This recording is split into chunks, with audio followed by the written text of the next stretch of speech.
Well, hello and welcome back to Read Becca for a haul video. I am further undoing my Read What You Own challenge progress. Not that I mind. I love adding books to my shelves. It was not a significant project of that challenge for me to reduce the books on my shelves. So I'm adding to that with some newly purchased specialty press books, meaning brand new. I purchase a lot used. So these are kind of outliers. I like supporting specialty presses, and through someone else holding up a book that I was interested in, I discovered a new specialty press that I had a really hard time keeping my cart limited for because I was really appealed to by everything. So I guess that's where we'll start. I only have two presses here, and the first is Seven Stories Press. They publish kind of the whole gamut of fiction, nonfiction, essays, poetry, but they specifically focus on publishing politically radical authors. And I love that so great, which is why it was hard for me to narrow things down. They have a lot in terms of time period range works. So these are not like all new works or anything, and a variety of styles of publications. So the first set, I guess, of books, I saw someone hold this up, and I can't remember who, but that is who turned me onto these, is a book from an author that I was very interested in, Octavia Butler. And I recently read Kindred from Octavia Butler, really loved it.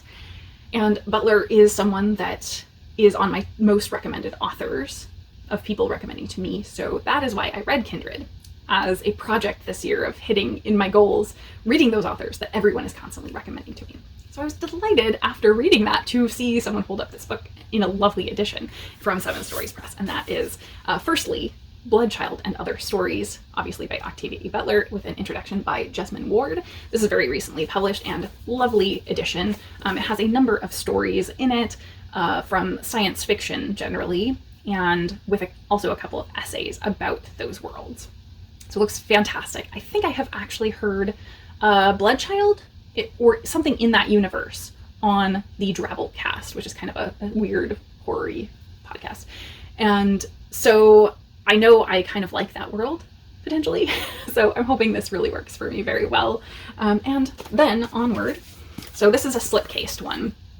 And this is Fledgling Butler, obviously on the front of the slipcase. And then we have the lovely Seven Stories Press logo. And this is what is on the cover. So I will show you some footage of the actual book inside in front of me here. But this is, I believe, her vampire story. And I know that has very mixed perceptions or receptions from many readers I've seen. I think it's going to work for me for the most part, but we will see. And then we have a duo. So I'm going to actually pull those out and show you the slipcase first. So the duo is The Parable of the Sower and The Parable of the Talents. Parable of the Sower has an intro from Gloria Steinem, and Parable of the Talents has an intro from Toshi Reagan. And so obviously, once again, very lovely slipcover, and I will show you the books here, which have that same really beautiful art.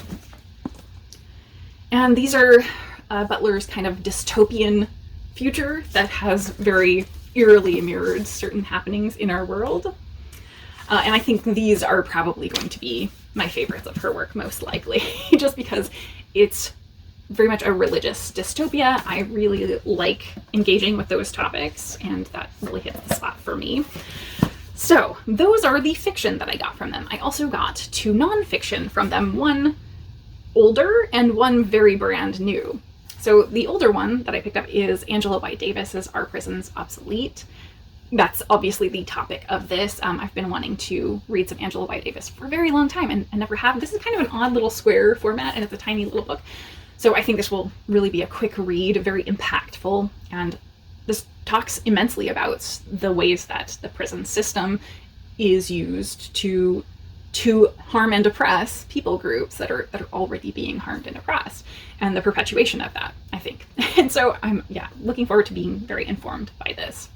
And the next one is brand new out from them this year, and that is Techno-Capitalism, The Rise of the New Robber Barons and the Fight for the Common Good by Loretta Napoleoni.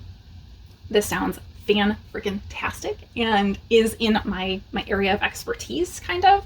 So I think that from the synopsis in this, we're looking at the ways that the internet was viewed as something very utopian and has instead been used to further take power through the capitalist system, and ways that we can look to the future to change that for good. So very, very much in my realm of nonfiction. I'm really looking forward to this one. So that was 7 Stories Press. Then I have one other thing that is kind of strange. So from Subterranean Press, they are a small niche press that almost only publish special editions of existing work. They do some original work. The things that they're putting out are very, very limited print runs. When they publish their own work, not pre-existing work, usually there's an ebook to make it more widely available, but as far as what is available in print, it's quite expensive and quite limited to get your hands on. So this is a specialty item that I spent a lot of money to get.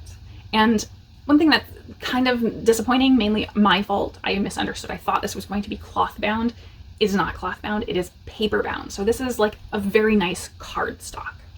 But I'm not mad about it. This is something I bought that is meaningful to me because it's a favorite author, and this is kind of a specialty art item more than just a limited edition book. So what I have is The Ones Who Walk Away from Omelas. And it is lovely. There are French flaps, but as I said, it's paper bound, so you have kind of a string holding it together here. And the interior is actual art, like paper art. So throughout there are art prints. And so this is going to be one I'm very, very careful with. So I will show you some of the interior, but this is a short story by Ursula K. Le Guin, probably her most popular work. It's definitely science fiction, but it's even more than a story. It's a thought experiment. So this one routinely gets taught to students in like high school as something that really challenges you philosophically and ideologically. It's a wonderful story. If you haven't read it, I would really recommend you just go on the internet and find and read it in a few minutes.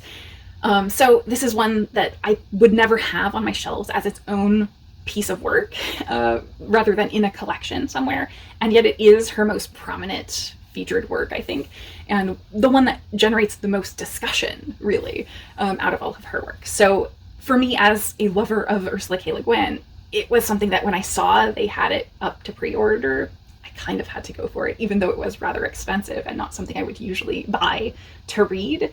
This is going to be a lovely like collector art piece to have on my shelves as someone who is a Le Guin super fan. So this was a real splurge for sure. And it is, as I said, it's a short story, so it's very tiny, but I think I'm going to delight in reading through it with this lovely artwork. So that is it for my haul of very specialty books. I'm really excited to get to some of these, hopefully within this year. But if not, they will be on my shelves as a result of me having hauled them. So that's all very exciting. Let me know if you also have previously discovered 7 Stories Press and I was a little overwhelmed by their catalog. So please tell me if you've bought anything really awesome from 7 Stories Press, because I for sure will be buying more from them based on what they were selling. So that is it for me today. Thank you so very much for watching.